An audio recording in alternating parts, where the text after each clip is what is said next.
Caitlin Clark did not deliver her expectations quietly. On an NBC broadcast, she stated plainly that anything short of a championship would be a failure. For the Indiana Fever front office, that declaration was not inspiration, it was a deadline. Most organizations respond to that kind of pressure with caution. The Fever responded with action. Within 24 hours, the franchise had reshaped its roster in ways that will define the next 2 years of WNBA competition. The first move was the most consequential. Kelsey Mitchell re-signed on a 1-year Supermax contract worth $1.4 million, becoming the first player in franchise history to reach that threshold. Mitchell had remained with Indiana through 5-win seasons, 4 head coaches in 7 years, and rosters that offered little around her. She had the standing to leave. Instead, she stayed, and the Fever made that loyalty the most expensive commitment in the organization's history. The 1-year structure was deliberate. Under the terms of the new collective bargaining agreement, the Epic provision will substantially raise the salaries of Clark and Aaliyah Boston beginning in 2027. Keeping Mitchell on a single-year deal preserves financial flexibility heading into that period, while signaling that Mitchell herself is focused on the immediate window rather than long-term security. On the court, the arrangement creates a backcourt pairing capable of forcing defenses into unsustainable choices. Defending Clark opens Mitchell. Defending Mitchell opens Clark. The second major signing addressed a structural weakness from the previous season.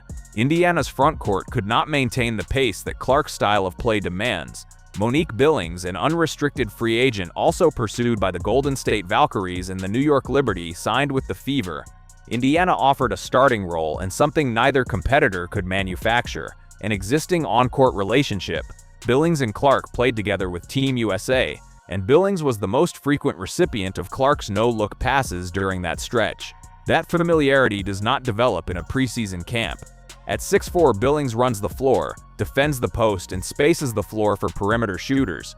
She fits the demands of Stephanie White's offense without requiring the team to surrender assets. Indiana acquired her as a free agent, a result that other front offices will note. Shortly after, the signing of Tyasha Harris was effectively confirmed when the general manager and an assistant coach posted a shared workout video with language that left little ambiguity. Harris provides reliable backup playmaking for the minutes when Clark rests, a role the Fever lacked last season. When Clark was off the floor in 2025, the offense slowed considerably. Harris, a career 40% three-point shooter at 27 years old, addresses that gap without functioning as a stopgap. She is a viable rotation piece. The front office also re-signed Damiris Dantas on a veteran minimum contract. Dantas brings perimeter shooting, post footwork suited to White's system, and experience in high-pressure environments. The financial commitment is minimal. If she performs, the Fever gain a rotational contributor at negligible cost. 2 additional names remain in discussion. Azora Stevens, who stands 6'6" and shoots from distance, drew significant attention after posting an image in Fever team colors, a signal that, in the context of modern free agency, carries clear intent. Alana Smith is also reported to be a target. Adding both would give Indiana a front court with the size, shooting, and defensive versatility to match up against any roster in the league. The financial picture, however, is constrained. Mitchell's Supermax, combined with the projected increases for Clark and Boston under the Epic provision, leaves the organization with limited margin. Every remaining roster decision carries weight. The 2026 season is not a developmental year. It is the primary window before salary obligations reshape what is possible. The shift in the franchise's position has been rapid. Indiana was not, in recent years, a preferred destination for free agents. That has changed. The combination of upgraded facilities, a capable coaching staff, and the presence of Clark has reoriented how players evaluate the organization. When training camp opens April 19th, the team will not be working through questions of identity or direction. Clark established the standard publicly. The front office responded within a day. The roster that has assembled since reflects both. Whether Indiana wins the 2026 championship remains to be determined. What is already clear is that the franchise's approach to this offseason, its speed, its targeting, and its financial strategy, represents a fundamental departure from how it has operated in any previous era. The piece of the roster that has received the least attention, but may carry the most institutional weight, is Lexie Hull. She re-signed on a multi-year deal, confirming her return before many of the higher-profile signings had even been reported. Hull averaged 7.2 points per game in 2025 and shot 47.1% from 3 in 2024. Those numbers do not dominate a box score, but they describe something the Fever need at almost every position: a player who makes the right decision, defends multiple positions, and does not require a large portion of the offense to function. Hull also bought a home in Indianapolis with her fiancé last offseason. That is a detail the front office did not manufacture, and it is not incidental. It speaks to a shift in how players are relating to the franchise on a personal level, not merely as a professional placement, but as a place they have chosen to build a life. That distinction matters when the margins are as tight as they are in Indiana's salary structure. A player who is invested in a city before contract negotiations begin is a player who may accept a market-rate deal where a disengaged one might demand more. The situation surrounding Sophie Cunningham remains unresolved as of this writing, but the general direction is clear. Both Cunningham and the organization have indicated interest in continuing the relationship. Cunningham, who underwent a torn MCL in August 2025 that ended her season after 30 games, is entering free agency as an unrestricted player. Her 8.6 points and 3.5 rebounds per game from last year do not capture what she provides within a lineup. Physical perimeter defense, floor spacing, and a competitive disposition that the coaching staff has consistently cited as a positive force in the locker room. What complicates her return is the same arithmetic constraining every remaining decision Indiana makes. After Mitchell's Supermax, the Fever have roughly $3.6 million available to fill out the rest of a 12-player roster. With average salaries across the league sitting at just over $583,000 for 2026, and minimum contracts ranging between $270,000 depending on years of service, the math leaves very little room. Bringing Cunningham back at a competitive salary means compressing what is available for every other addition. The front office will have to decide whether her specific skill set, particularly her defensive versatility at the wing, justifies the allocation, or whether the same money is better distributed across multiple minimum contract depth pieces. That question connects directly to Indiana's draft position. The Fever hold 3 picks in the April 13 draft, the 10th, 25th, and 40th selections. The 10th pick is the most significant asset in that group. Unlike franchises in pure rebuild mode, Indiana does not need its draft pick to carry franchise-level responsibility immediately. The roster construction is already established around Clark, Boston, and Mitchell. What the 10th pick can offer is a specific kind of low-cost contributor, a player who can defend, fill a positional gap, and fit within the system without requiring significant offensive infrastructure. Names discussed in draft analysis ahead of the event include South Carolina guard Raven Johnson, a defensive specialist who played alongside Tanya Latson, and UCLA shooter Gianna Neepkins. The possibility of trading the pick has also been raised if Indiana identifies a veteran free agent who provides something the draft cannot: positional experience, playoff resume, an established role. The pick becomes a negotiating asset rather than a selection. Given the compressed timeline between the draft on April 13 and the opening of training camp on April 19, any trade built around that pick would need to move quickly. The front office has demonstrated it can operate at that pace.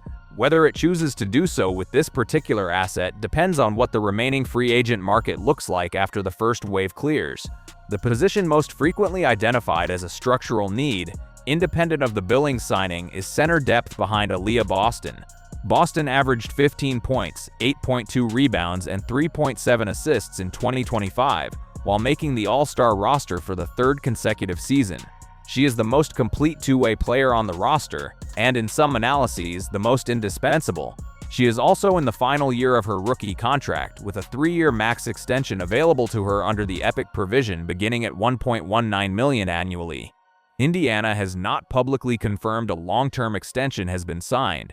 If Boston reaches the open market after 2026 without a deal in place, the franchise faces a situation far more disruptive than any short-term roster gap. That possibility adds an implicit urgency to the 2026 season that goes beyond the championship objective Clark stated publicly. A title run that validates the franchise's direction gives Boston every reason to extend. A disappointing season, injuries, early playoff exit, a roster that underperforms its talent, reopens the question. The front office is constructing a roster designed to win, and part of what winning is meant to accomplish is preserving the organizational foundation beyond 2026. The league context in which Indiana is operating has also changed. Two expansion franchises, the Portland Fire and the Toronto Tempo, entered the league this season after the 2026 expansion draft, bringing the total to 16 teams. Portland and Toronto each selected from the existing rosters, and Indiana lost reserve forward Chloe Bibby and guard Destiny Walker in that process. Neither player was central to the championship-level rotation, but the expansion draft underscored a structural reality. The league is growing, the talent pool is being redistributed, and teams that fail to secure their core players during free agency risk having that process accelerate against them. The Las Vegas Aces, Indiana's most direct competition for a championship based on the 2025 playoff trajectory, have retained their own core. Aja Wilson, who stated publicly she had no intention of leaving Las Vegas, is expected to sign a supermax contract. Chelsea Gray and Jewel Lloyd have also been confirmed as returning.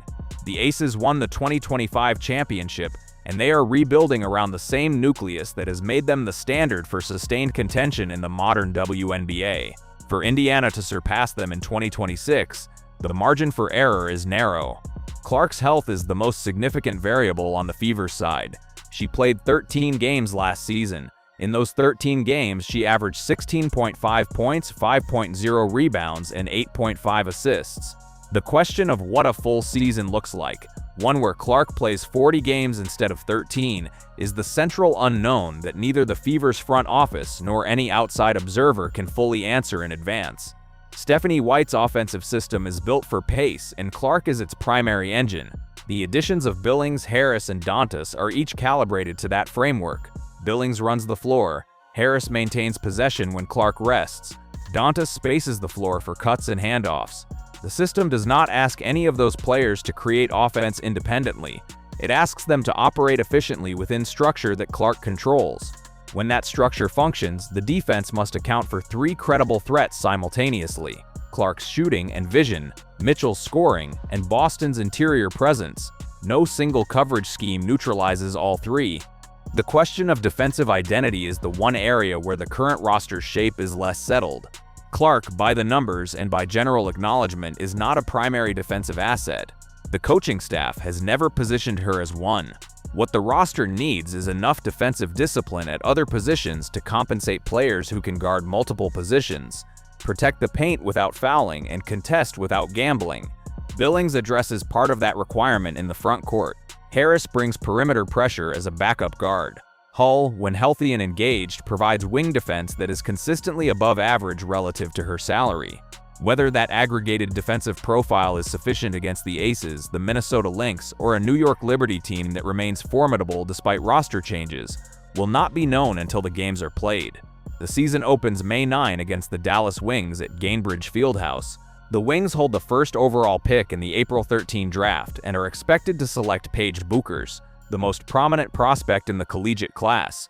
That opening matchup, Clark against Buchers, Indiana against Dallas, will generate significant national coverage regardless of the competitive stakes. What the Fever need it to represent is not a media event, but a statement of readiness. The offseason has been compressed into days rather than months. The roster has been rebuilt in public, piece by piece, with every signing announced through social media before formal press releases arrived. The process has been chaotic by design and by circumstance.